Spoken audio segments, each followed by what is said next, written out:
Gone girl 2014 की psychological 8.1 की high rating वाली इस फिल्म की स्टोरी बहुत ही डिफरेंट है जो आपके होश उड़ा देगी। तो चलिए शुरू करते हैं। फिल्म शुरू होती है और हम देखते हैं एक कपल को। लड़के का नाम निक और लड़की का नाम एमी होता है, जो एक पार्टी में मिलते हैं और कुछ मुलाकातों के बाद दोनों शादी कर लेते हैं। 5 साल बीत जाते हैं और आज निक की शादी की 5वीं एनिवर्सरी है, मगर वो एक बार में बैठा है और वो बार निक की बहन मार्गो चलाती है। निक अपनी और एमी के बीच बढ़ रही दूरियों पर अपनी बहन से बात कर रहा होता है। फिल्म आगे चलती है और अगले सीन में जब निक अपने घर वापस पहुंचता है तो घर में उसकी वाइफ एमी नहीं होती। घर का फर्नीचर टूटा और कांच बिखरे पड़े होते हैं। ये देखकर निक डर जाता है और पुलिस बुला लेता है। डिटेक्टिव रोंडा इन्वेस्टिगेशन करना शुरू करती है। इन्वेस्टिगेशन के दौरान डिटेक्टिव रोंडा को ये पता चलता है कि एमी एक चिल्ड्रन बुक अमेजिंग एमी, जो कि लोगों में बहुत ज़्यादा फेमस थी, उस बुक के लीड कैरेक्टर की इंस्पिरेशन थी एमी। मतलब एमी बहुत ज़्यादा पॉपुलर थी। जिसके बाद डिटेक्टिव रोंडा को घर के किचन में बहुत सारे खून के छींटे दिखाई देते हैं। साथ ही साथ उसे कुछ ऐसे सबूत मिलते हैं कि पुलिस वालों का पूरा शक निक पर जाता है। तो निक को शक के आधार पर अरेस्ट कर लिया जाता है और फिर पुलिस निक से कुछ सवाल करती है, मगर निक उन सवालों के सही से जवाब नहीं दे पाता, जिसके चलते पुलिस का शक निक पर और भी गहरा होने लगता है। मगर कोई ठोस सबूत ना होने की वजह से निक को छोड़ दिया जाता है। दूसरी तरफ एमी, जो कि अमेजिंग एमी के नाम से बहुत ज़्यादा फेमस थी, इसीलिए एमी के मिसिंग होने की खबर पूरे शहर में आग की तरह फैल जाती है। निक के घर पर इन्वेस्टिगेशन चल रही थी, इसलिए निक अपनी बहन मार्गो के घर रहने चला जाता है, जहां एक रात एंडी नाम की एक लड़की निक से मिलने आती है। निक और एंडी का अफेयर चल रहा था।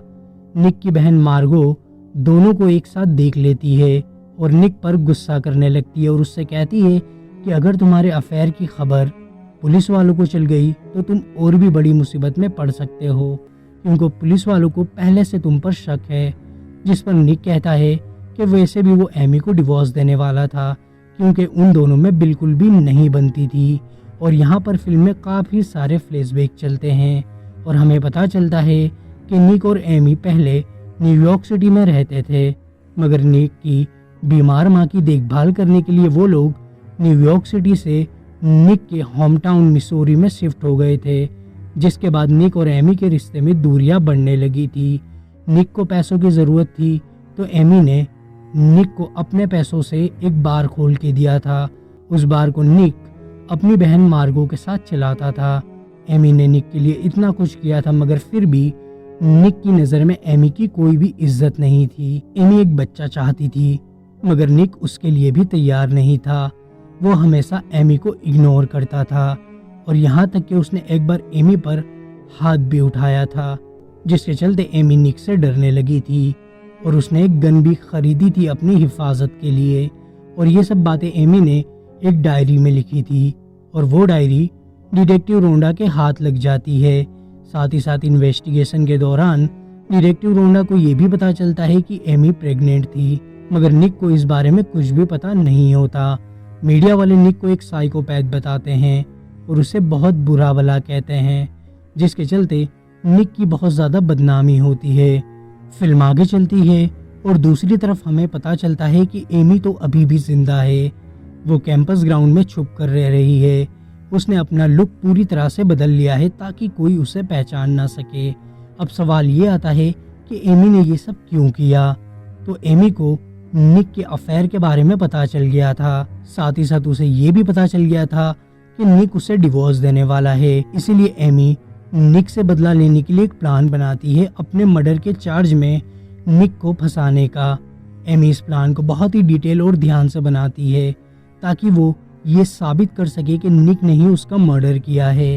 वो क्रेडिट कार्ड से लाखों की हेरा फेरी करती है, अपने इंश्योरेंस की रकम बढ़वाती है, अपनी प्रेग्नेंट पड़ोसन से दोस्ती करती है और किसी तरह से उसका यूरिन सैंपल हासिल करती है ताकि वो खुद को प्रेग्नेंट साबित कर सके, जबकि वो प्रेग्नेंट नहीं होती। घर में तोड़फोड़ करती है और अपना ढेर सारा खून निकालकर पूरे घर में फैला देती है। ताकि वो ये साबित कर सके कि निक ने ही उसका मर्डर किया है। साथ ही साथ वो डायरी में भी जानबूझकर निक से खतरे वाली बात लिखती है, मगर हकीकत में निक और एमी के बीच में सिर्फ मनमुटाव था। निक ने कभी भी एमी पर हाथ नहीं उठाया था। ये सारी प्लानिंग एमी की थी। ये सारे झूठे सबूत उसने पुलिस वालों के लिए छोड़े थे ताकि वो निक को फंसा सके, क्योंकि वो ये जानती थी कि किसी प्रेग्नेंट औरत की हत्या के लिए उसे मौत की सजा ही मिलेगी। जिसके बाद एमी अपना लुक बदलकर एक कैंपस ग्राउंड में रहने के लिए चली जाती है। उसके पास इतने पैसे थे कि कुछ दिनों तक छुप कर वहाँ रह सके, जब तक कि निक को जेल नहीं हो जाती। दूसरी तरफ निक, जो कि एमी के केस में दिन ब दिन फंसता जा रहा था, वो अपने बचाव के लिए एक मशहूर लॉयर बोल्ड को हायर करता है और उसे सारी बातें बताता है। निक को अंदर ही अंदर ये एहसास होने लगा था कि एमी अभी भी जिंदा है और उसे झूठे केस में फंसा रही है। लॉयर के कहने पर निक एमी की बीती जिंदगी के बारे में डिटेल्स निकालता है और उसे पता चलता है कि उससे पहले एमी के 2 बॉयफ्रेंड थे। तो निक एमी के पहले एक्स बॉयफ्रेंड टॉमी से मिलने जाता है। टॉमी उसे बताता है कि एमी ने उसे भी कई साल पहले एक झूठे रेप केस में फंसाया था। जिसके बाद निक एमी के दूसरे एक्स बॉयफ्रेंड डेजी कोलिंग से मिलने जाता है। एमी ने सालों पहले उसे भी एक झूठे केस में फंसाया था। अब निक को पूरा यकीन हो जाता है कि उसे भी झूठे केस में फंसाया जा रहा है। दूसरी तरफ कैंपस ग्राउंड में एमी के साथ रहने वाले एक कपल को एमी पर शक हो जाता है कि वो जरूर किसी न किसी से छुप कर वहां पर रह रही है। इसीलिए वो कपल एमी को मौका देखकर लूट लेते हैं। तो अब एमी के पास छुपने के लिए पैसे नहीं थे, इसीलिए वो एक दूसरा प्लान बनाती है और अपने दूसरे एक्स बॉयफ्रेंड डेजी कोलिंग को मिलने बुलाती है और उसे निक के बारे में झूठी कहानियां सुनाकर उसे अपनी बातों में फंसा लेती है। डेजी कोलिंग एमी की बातों में फंस जाता है और उसे अपने लेक हाउस पर छुपने के लिए जगह देता है। एमी यही तो चाहती थी, उसका प्लान कामयाब हो गया था। दूसरी तरफ एंडी मीडिया के सामने अपने और निक के अफेयर के बारे में बता देती है, जिसके बाद निक भी अपने लॉयर के कहने पर एक टॉक शो में जाता है और एंडी के साथ अपने अफेयर को कबूल करता है और कहता है कि उसे अफसोस है कि वो एक अच्छा पति नहीं बन पाया। वो टीवी पर एमी से माफी मांगता है। अब ये सब निक अपने दिल से नहीं कह रहा था, बल्कि ये सब सुनकर एमी वापस घर आ जाए, इसीलिए वो ये सब बोल रहा था। और होता भी कुछ ऐसा ही है। टीवी पर निक की बातें सुनकर एमी के दिल में निक के लिए फिर से फीलिंग जाग जाती है, मगर ये देखकर डेजी कोलिंग्स को बिल्कुल भी अच्छा नहीं लगता। वो फौरन एमी को प्रपोज कर देता है, मगर एमी सोचने के लिए कुछ टाइम मांगती है। दूसरी तरफ डिटेक्टिव रोंडा, जो कि काफी वक्त से निक के खिलाफ सबूत इकट्ठा कर रही थी, वो निक को एमी के मर्डर के इल्जाम में अरेस्ट कर लेती है, मगर कुछ ही वक्त में निक का लॉयर निक को बेल पर छुड़वा लेता है। दूसरी तरफ एमी, जो कि निक की बातों से इम्प्रेस हो चुकी थी और वापस अपने घर आना चाहती थी, मगर इतने बड़े तमाशे के बीच एमी का घर वापस आना पॉसिबल नहीं था। वो पुलिस वालों को, मीडिया वालों को और लोगों को क्या जवाब देगी। मगर फिर एमी के दिमाग में एक शैतानी आइडिया आता है और जब डेजी कोलिंग्स घर से बाहर जाता है तो एमी अपने कपड़ों पर शराब लगाकर कैमरे के सामने जोर जोर से रोने लगती है और ऐसी एक्टिंग करती है कि मानो डेजी कोलिंग ने अभी अभी उसका रेप किया हो। और जब डेजी कोलिंग घर वापस आता है तो एमी उसे सेड्यूस करती है और उसके साथ जिस्मानी रिश्ता बनाती है और इसी के बीच मौका देखकर एमी डेजी कोलिंग्स पर हमला कर देती है और पूरा बेड और एमी खून से लथपथ हो जाते हैं और एमी इसी हालत में अपने घर पहुंचती है। सब उसे देखकर शॉक हो जाते हैं। फिल्म आगे चलती है और उसके बाद एमी को हॉस्पिटल में एडमिट किया जाता है।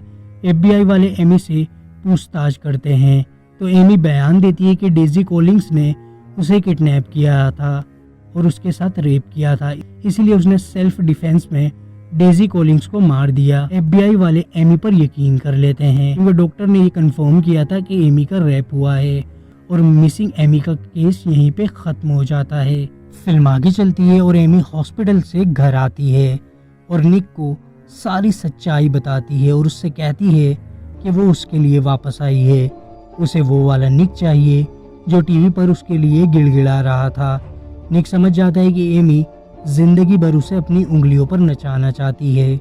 मीडिया वाले जो कल तक निक के पीछे हाथ धोकर पड़े हुए थे, अब वो डेजी कोलिंग्स के पीछे पड़ चुके थे।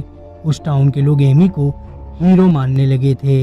एमी मीडिया के सामने बोलती है कि वो अपनी शादी बचाएंगे, मतलब अब निक एमी को डिवोर्स भी नहीं दे सकता। डिटेक्टिव रोंडा और निक का लॉयर एमी की हकीकत जानते थे, मगर वो लोग भी एमी का कुछ नहीं कर पाते क्योंकि सारे सबूत डेजी कोलिंग्स के खिलाफ थे। और इस सब के बीच अचानक एमी प्रेग्नेंट हो जाती है, मगर निक ने तो उसे छुआ भी नहीं, तो वो कैसे प्रेग्नेंट हो गई। जिस पर एमी कहती है कि उसने उसके स्पर्म का इस्तेमाल किया जो कि लैब में पड़े हुए थे। निक समझ जाता है कि अब वो एमी को डिवोर्स नहीं दे सकता, ना ही उसे छोड़ सकता है, क्योंकि अगर उसने अब एमी को छोड़ा तो लोग उसे जीने नहीं देंगे। निक समझ जाता है कि वो एमी के जाल में बुरी तरह से फंस चुका है। अब उसे अपनी पूरी जिंदगी उस पागल औरत के साथ गुजारनी होगी। निक का कसूर ये था कि उसने अपनी वाइफ को चीट किया था और उसकी बहुत बड़ी सज़ा उसे मिल रही थी। और फिल्म यहीं पे ख़त्म हो जाती है। तो अगर आपको वीडियो पसंद आए तो लाइक करके अपने फ्रेंड में शेयर करें, चैनल को करें सब्सक्राइब और नोटिफिकेशन बेल को ज़रूर ऑन करें। मैं मिलूंगा नेक्स्ट वीडियो में। Thank you very much, good luck and bye bye.